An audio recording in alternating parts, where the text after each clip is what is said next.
माननीय राजनाथ सिंग जी होते, प्रकाश जावडेकर जी होते, स्मृती इराणी जी होते आणि स्वतः शिक्षण मंत्री आणि शिक्षण राज्यमंत्री त्या बैठकीमध्ये केंद्रीय उपस्थित होते आणि त्याच्याबरोबर इतर राज्यामधले काही राज्यामधले मुख्यमंत्री, उपमुख्यमंत्री आणि शिक्षण मंत्री आणि शिक्षण सचिव त्या बैठकीला हजर होते. आणि त्या बैठकीचं कारण हे होतं की CBSEच्या माध्यमातून 12वीची जी परीक्षा घेण्यात येणार आहे ती परीक्षा घ्यावी का नाही घ्यावी का कशा तऱ्हेने घ्यावी या संदर्भामध्ये ती चर्चा होती. आणि त्या ठिकाणी प्रत्येक राज्याने आपापलं म्हणणं जे आहे ते त्या ठिकाणी मांडण्याचं काम केलं आणि महाराष्ट्राच्या वतीने सुद्धा आम्ही आमचं म्हणणं मांडलं. आणि या संदर्भामध्ये मंत्रिमंडळामध्ये आणि त्यांनी जे ऑप्शन दिले आहेत त्या संदर्भामध्ये मंत्रिमंडळामध्ये आम्ही येणाऱ्या काळामध्ये चर्चा करू. माझी माननीय मुख्यमंत्री महोदयांशी सुद्धा चर्चा झाली. आज त्यांची सकाळी टास्क फोर्सची जी आहे तुम्हालाही माहिती आहे की तिसऱ्या लहर असल्या संदर्भामधली बैठक चालू होती. त्यांनी मला सांगितलं की आपण सोमवारी भेटू आणि या विषयावरती आपण चर्चा करू येणाऱ्या 12वी संदर्भामध्ये. आणि आम्ही हाच प्रयत्न करत आहोत की विद्यार्थ्यांचं हित आणि विद्यार्थ्यांचं आरोग्य याच्यामध्ये फिजिकल आणि त्यांचं मेंटल. तर आता आपल्यालाही सर्वांना माहिती की परीक्षा खूप वेळ चाललेला आहे, त्याच्यामुळे कुठे ना कुठे विद्यार्थ्यांमध्ये सुद्धा एक संभ्रमाचं आणि घबराटीचं वातावरण आहे. आणि म्हणून विद्यार्थ्याचं हित बघून आणि त्याचं सुरक्षितता बघूनच या संदर्भामधले निर्णय घेतले गेले पाहिजेत. वॅक्सिनेशन संदर्भात सुद्धा आम्ही त्या ठिकाणी सांगितलं की वॅक्सिनेशन सुद्धा मोठ्या प्रमाणामध्ये व्हायला पाहिजे. अशा तऱ्हेचं आम्ही ज्या आमच्या सूचना होत्या त्या आम्ही त्या ठिकाणी केंद्रीय मंत्रिमंडळासमोर ठेवल्या. आणि येणाऱ्या काळामध्ये आम्ही माननीय मुख्यमंत्री महोदयांबरोबर सुद्धा या विषयी आणि मंत्रिमंडळाच्या सहकार्याबरोबर आम्ही आमच्या चर्चा करणार आहोत आणि येणाऱ्या काळामध्ये तुमच्यासमोर आम्ही येऊ सांगू. पण एकंदरीत प्राथमिक लेवलला काय परीक्षा घ्यावी की नाही असं काय ठरतंय किंवा असं काही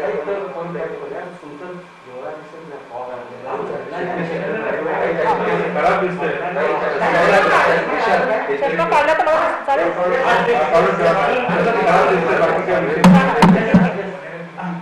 प्राथमिक लेवलला आपण तयार आहोत म्हणजे परीक्षा घेण्यासाठी विद्यार्थ्यांची मानसिकता आहे का परीक्षा नाही. आता आपणही सगळेजण जाणता की ज्या तऱ्हेची परिस्थिती आहे आणि तिसऱ्या लाटे संदर्भामध्ये आपण सगळे चर्चा करत आहोत आणि त्याच्यामध्ये सगळ्यात जास्त सांगितलं जातं की जो इम्पॅक्ट होणार आहे तो लहान मुलांवरती होणार आहे. आज कुटुंबामध्ये सुद्धा आपण बघत आहोत की मोठ्या प्रमाणामध्ये एक भीतीचं वातावरण आहे.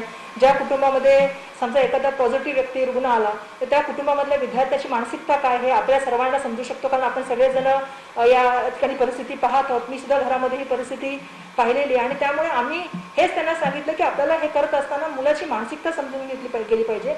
1.5 वर्षापासून मुलं ह्या परीक्षेसाठी तयारी करतायत आणि सातत्याने मुलांमध्ये संभ्रमाचं वातावरण आहे. आणि हे करत असताना सगळ्यात महत्त्वाची गोष्ट म्हणजे सुरक्षितता कशी राहील, त्यासाठी लागणारं मोठ्या प्रमाणामध्ये लॉजिस्टिक असेल, त्याचं व्यवस्थापन कसं लागेल. कारण आपल्याकडे CBSEची 25,000 मुलं आहेत, परंतु आपल्या ज्या बोर्डाची मुलं आहेत HSC बोर्डाची ती जवळपास 14 लाखाहून अधिक विद्यार्थी आहेत.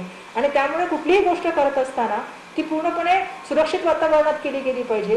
मुलांना जे आहे ते जसं मी सांगितलं की दोन्ही तऱ्हेचं जे आहे ते मार्गदर्शन आणि त्या तऱ्हेचं वातावरण निर्माण केलं पाहिजे. आणि त्यासाठी सगळ्यात महत्त्वाची जर गोष्ट कुठली असेल तर वॅक्सिनेशन आहे. तर केंद्र सरकारने जास्त प्रमाणामध्ये वॅक्सिन द्यावे आणि मुलांचं आणि काम करणाऱ्या लोकांचा विचार करावा. त्यामुळे तोपर्यंत आमचं असं म्हणणं होतं की ह्या संदर्भामध्ये निर्णय घेत असताना आम्ही परिस्थिती बघू. तुम्ही 1 महिन्यानंतर परीक्षाबद्दल बोलता आहात त्यावेळेची परिस्थिती काय असेल महाराष्ट्रामध्ये, कारण आज आपण सगळेजण जाणता लॉकडाऊन आहे. उद्या विद्यार्थ्यांना यायचं म्हटलं तर कशा तऱ्हेने येणार. 1 महिन्यानंतर काय परिस्थिती असेल त्या परिस्थितीचा आम्हाला अभ्यास करावा लागेल. त्यामुळे हे सगळे निर्णय घेत असताना आम्हाला पूर्ण काळजी करून आणि पूर्ण विद्यार्थ्यांचं हित आणि देशाचं हित घेऊन तुम्ही निर्णय घेतला पाहिजे आणि त्या पालकांची मनस्थिती आपण समजली पाहिजे असं आम्ही सांगितलं. 12वी CBSEच्या निर्णयानंतर आपल्या स्टेट बोर्डाचा निर्णय होईल. आम्ही या काळामध्येच माननीय मुख्यमंत्री महोदयांशी मागच्या मंत्रिमंडळाच्या बैठकीमध्ये आमची चर्चा झाली होती आणि त्यावेळी त्यांनी सांगितलं होतं की ते दौऱ्यावरती जाणार होते. आपल्यालाही माहिती आहे जे वादळामध्ये झालेलं नुकसान ज्या संदर्भात ते दौरा करणार होते. त्याच्यानंतर त्यांनी आम्हाला सांगितलं होतं की बैठक घेतील. आज सुद्धा माझं सकाळी त्यांच्याशी बोलणं झालेलं आहे. ते मला म्हणाले की आम्ही तुम्हाला 1-2 दिवसामध्ये बैठक देतो. तर येणाऱ्या 2 दिवसामध्ये आमची बैठक होईल आणि मंत्रिमंडळात आम्ही ह्या गोष्टी घेऊन जाऊ. आणि जसं आपल्या सर्वांना माहिती आहे माननीय उच्च न्यायालयात सुद्धा आम्ही आमचं म्हणणं मांडू की ही करोनाची परिस्थिती ही असाधारण अशी परिस्थिती आहे. अशा परिस्थितीमध्ये मुलांना सुरक्षित वातावरण कसं देता येईल आणि पुढच्या वर्षी मुलांचं शैक्षणिक नुकसान होऊ नये यासाठी आम्ही प्रयत्नशील आहोत असं. शेवटचा प्रश्न 10वी बद्दल ज्या प्रकारे उच्च न्यायालयात याचिका सुरू आहे काय पर्याय शिक्षण विभाग विचारत आहे. एक परीक्षा घ्यावी वेगळी अशा प्रकारचं आहे की रद्दवरच ठाम आहे. नाही, असं आहे की माननीय उच्च न्यायालयाला आम्ही आमचं म्हणणं सांगू, आमच्या माध्यमातून AG त्यांचं म्हणणं मांडतील आणि मला असं वाटतं की आम्ही ही जी परिस्थिती निर्माण झालेली ही असाधारण अशी परिस्थिती परिस्थिती आहे. कोणीच विचार केला नव्हता की अशा तऱ्हेची परिस्थिती निर्माण होईल. पहिल्या लाटेमध्ये आपल्याला वेगळं वाटलं होतं, दुसऱ्या लाटेमध्ये आपल्याला वाटलं होतं कदाचित ती त्याच्यापेक्षा कमी असेल, परंतु आपण आज परिस्थिती बघतोय की तो स्ट्रेन खूप मोठ्या प्रमाणामध्ये लोकांमध्ये आज खूप मोठ्या प्रमाणामध्ये पॅनिकिंग निर्माण करत आहे. आणि अशा वेळेला तिसरी लाटेबद्दल आपण चर्चा करतोय, ती सुद्धा मुलांच्या बाबतीमध्ये होते. कारण पहिल्या लाटेमध्ये मुलं नव्हती, पण दुसऱ्या आणि तिसऱ्या लाटेमध्ये आता मुलांवर याचा इम्पॅक्ट व्हायला लागला.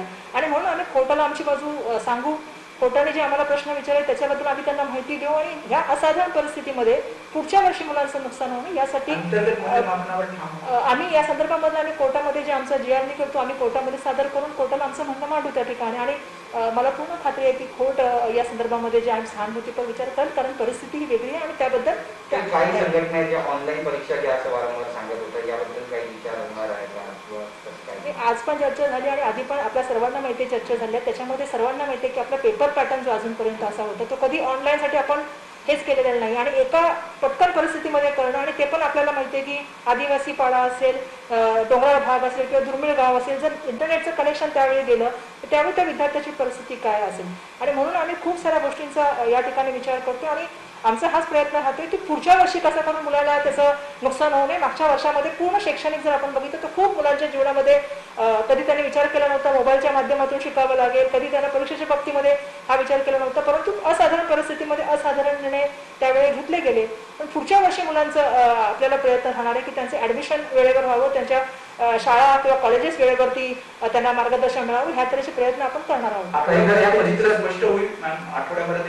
नक्की आठवड्याभरात आम्ही चित्र स्पष्ट करण्याचा प्रयत्न करून आणि माननीय उच्च न्यायालयास या संदर्भामध्ये विनंती करू. काही जर या परीक्षा रद्द झाल्या तर 11वी मध्ये मुलांना कोणत्या गुणवत्तेच्या आधारावरती प्रवेश देण्यात येणार याबाबत काही चर्चा झाली? या संदर्भात आमची चर्चा सुरू आहे आणि येणाऱ्या काळामध्ये ते सुद्धा आम्ही तुमच्यासमोर घेऊन येऊ.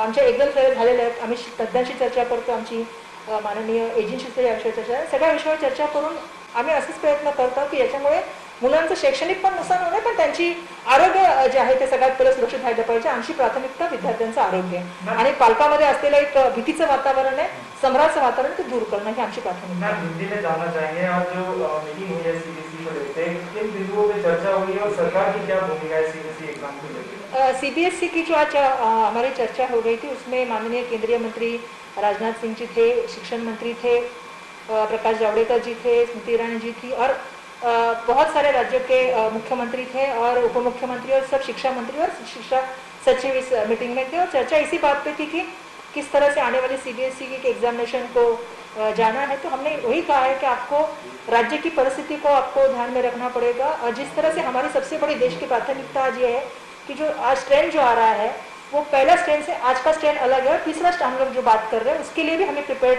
होना चाहिए. उसका सबसे ज़्यादा इम्पैक्ट अगर किसी पे होने वाला है तो बच्चों पे होने वाला है.